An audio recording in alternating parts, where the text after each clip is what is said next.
Anxiety is not exactly peaceful and quiet. In fact, it's usually the exact opposite. It's loud and obnoxious. It makes our thoughts race and scream.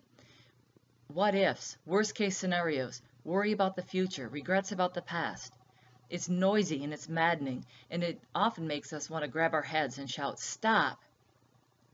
The good news is we can make our thoughts slow down and stop, both in the short term when it's happening and down the road in the long run.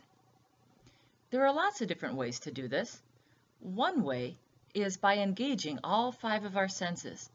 We want to attune to each sense, and what we're doing is we're pulling our thoughts away from the anxieties. We're making our brains slow down. By focusing on everything outside of us, we're calming down those thoughts that are racing and screaming inside of our brain, screaming with anxiety. So what you want to do when you're engaging your senses is you purposely focus on each one at a time, and think about what is going on through this sense. You can start with any sense. I like to start with touch, but that's just me. It doesn't matter. The beauty of this is you can do this no matter where you are, inside or outside, at work when you're taking a break, in your car when you're uptight and tense in traffic. It doesn't matter. Focus on what you feel in the moment. That's why I like to start with touch. My clothing. What does the clothing feel like on your skin? What does the surface in front of you feel like? Is it a smooth table? Sometimes it helps to grab an object. What does your object feel like? Is it rough? Is it smooth? Is it bumpy? This one I can squeeze. It happens to be a brain, which is perfect for this. But what are you feeling? Get those thoughts away from the anxiety and focus on the sense of touch. Then add another sense, vision, for example. What color is it? Shape, size. What do you see? What do you see around you? Do you see a tree, flowers, a bed, a dresser? What is in your environment that you can pay attention to? Don't worry about describing it and judging it. Just look at it. Combine it with the touch. How does it feel? What does it look like? Add maybe auditory.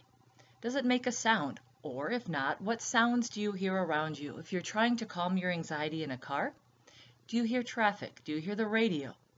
Can you roll down the window and hear something peaceful? Birds. It depends on where you are. But what do you hear? Again, that you can bring your mind, your thoughts out of here, out of the anxiety, and into your environment. Smell. Sometimes this isn't so desirable, but if there's good smells around, what do you notice? The smell of baking bread or cookies, leaves in the fall, an air freshener in your car. You can smell the object. Does this have a smell? Not really. A little plasticky, but again, focus on it. It doesn't matter what. Just notice it. And finally, taste. Don't discount taste. Now, you're not going to want to stick something like this in your mouth, but if you have food, an apple, grapes, an orange, crackers, a cookie, piece of chocolate, it doesn't matter, but engage that taste. Doing that, bringing your senses, pulls those anxious thoughts down, calms them down, helps your mind stop racing because it's focusing on what's going on outside of you rather than inside of you. Engaging your senses is a form of mindfulness. It's a form of meditation, but it's something that is kind of on its own too. Again, focus on those senses, quiet the mind, and it's going to calm you in the moment. And with practice, you'll find that you do it easily. And you find as your anxiety increases, you think about those senses, and your thoughts slow down. It's one of many tools that can be used to help calm the anxiety